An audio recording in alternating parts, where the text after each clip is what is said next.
Hello everyone. सो आज हम करने वाले हैं स्केचिंग की प्रैक्टिस, जिसमें हमारा सब्जेक्ट होगा चार्जर एंड कुछ प्लग्स। तो स्टार्ट करते हैं। तो सबसे पहले हम चार्जर की स्केचिंग करने वाले हैं। तो सबसे पहले यहाँ पर हम एक चीज़ ऑब्जर्व करेंगे कि इसका जो ओवरऑल शेप है हम उसे ऑब्जर्व करेंगे। इसका जो कर्व्स दिख रहा है छोटे छोटे, उसे हम ऑब्जर्व नहीं करेंगे। उसका जो ओवरऑल शेप दिख रहा है उसे हम ऑब्जर्व करेंगे। एंड इसमें आप एक चीज़ नोटिस करो कि कॉमन एंगल्स बहुत हैं। जैसे कि आप ये एंगल देखो, ये एंगल देखो, ये जो एंगल दिख रहा है ये सारा सेम दिख रहा है। एंड यहाँ पर देखो, जैसे कि यहाँ से गया, यहाँ से गया, यहाँ से ये सब सेम एंगल दिख रहा है। यहाँ पर यहाँ से जितना एंगल जा रहा है वो एंगल सेम है, एंड यहाँ से जितना एंगल जा रहा है वो सारे एंगल्स सेम दिख रहे हैं। तो वही चीज़ें हमें मेंटेन करना होगा।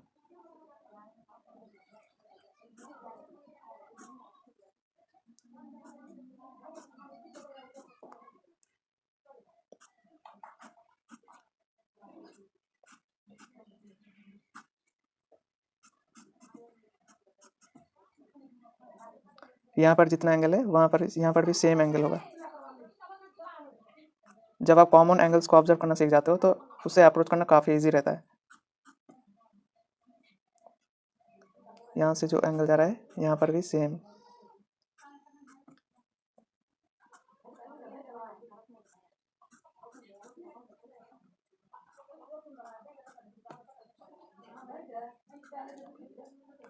ये हो गया। अब हमें इसका जो एंगल है, ये एंगल भी, ये जो एंगल दिख रहा है इसका ही मतलब इसके जैसा ही एंगल है, कोई डिफरेंट नहीं है। यहाँ पर देखा जाए तो दो ही कॉमन एंगल्स हैं। वर्टिकल्स में ये सारे एंगल्स और हॉरिजॉन्टल में ये सारे एंगल्स सेम है, बस सिंपल।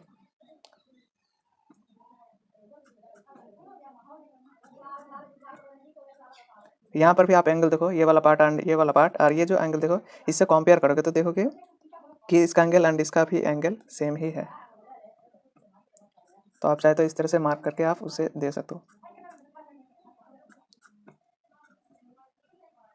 तो ये हो गया।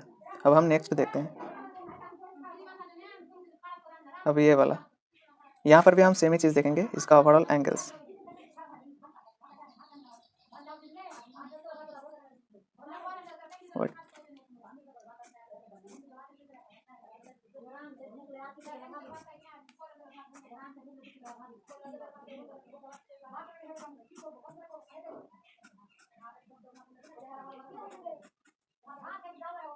यहाँ पर भी वैसे ही है, कॉमन एंगल्स काफ़ी ज़्यादा हैं। तो ये होने के बाद इसका जो पार्ट है इसका एंगल भी इसके जैसा ही है। तो सेम चीज़ हम यहाँ पर कर सकते हैं। एंड यहाँ से जो एंगल गया ये भी इसके जैसा ही सेम है।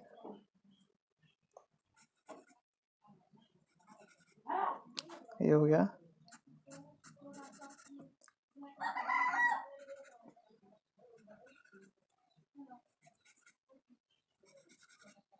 अब मैं यहाँ पर एक सेंटर पॉइंट दे रहा हूँ। इसका जो पार्ट है इसका मैं एक सेंटर पॉइंट दे रहा हूँ ताकि और ये अच्छे से निकल के आ जाए। जब हम सेंटर पॉइंट का इस्तेमाल करते हैं तो प्रोपोर्शन सही निकलता है।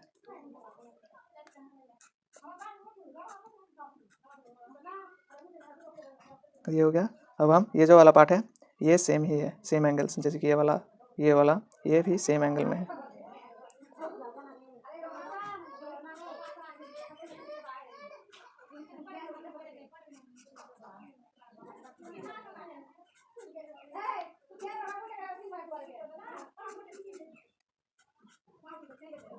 तो ये भी हो गया ओवरऑल। अब हम नेक्स्ट देखते हैं। नेक्स्ट ये वाला, इसका भी हम शेप देखेंगे। तो पहले हम इसका एक सेंटर पॉइंट निकालेंगे। ये आने के बाद जो जो भी लाइंस दिखेंगे हम उसे ड्रॉ करते जाएंगे।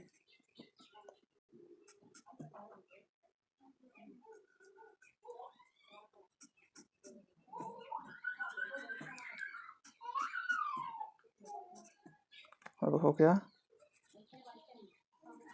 अब हम यहाँ पर भी एक सेंटर पॉइंट निकाल सकते हैं क्योंकि यहाँ पर हमें चाहिए सही प्रोपोर्शन। तो इस तरह से लेने के बाद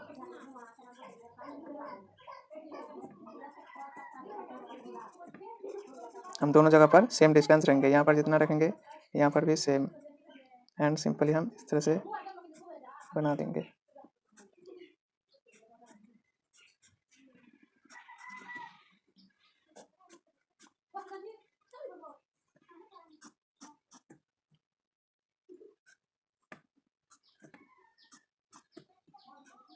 तो ये भी हो गया।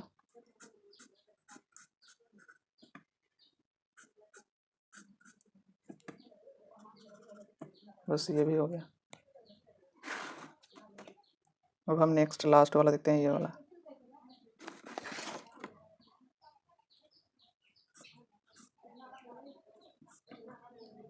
एंड जब आप इस तरह के रेफरेंसेस लेते हो आपका एंगल्स ऑब्जर्वेशन काफ़ी स्ट्रांग होता है, क्योंकि यहाँ पर एंगल में कई ज़्यादा वैरायटी नहीं होती है, तो आप अच्छे से टाइम देख सकते हो एक सब्जेक्ट में।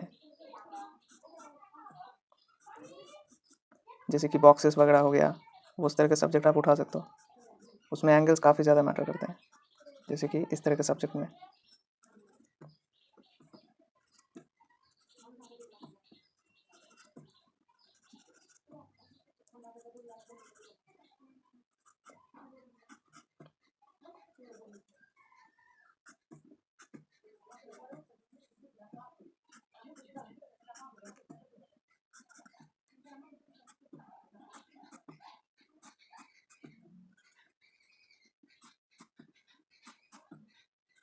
तो ये भी हो गया।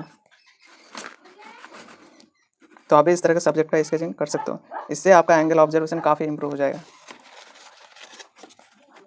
तो यही था आज के वीडियो में, मिलते हैं नेक्स्ट वीडियो में।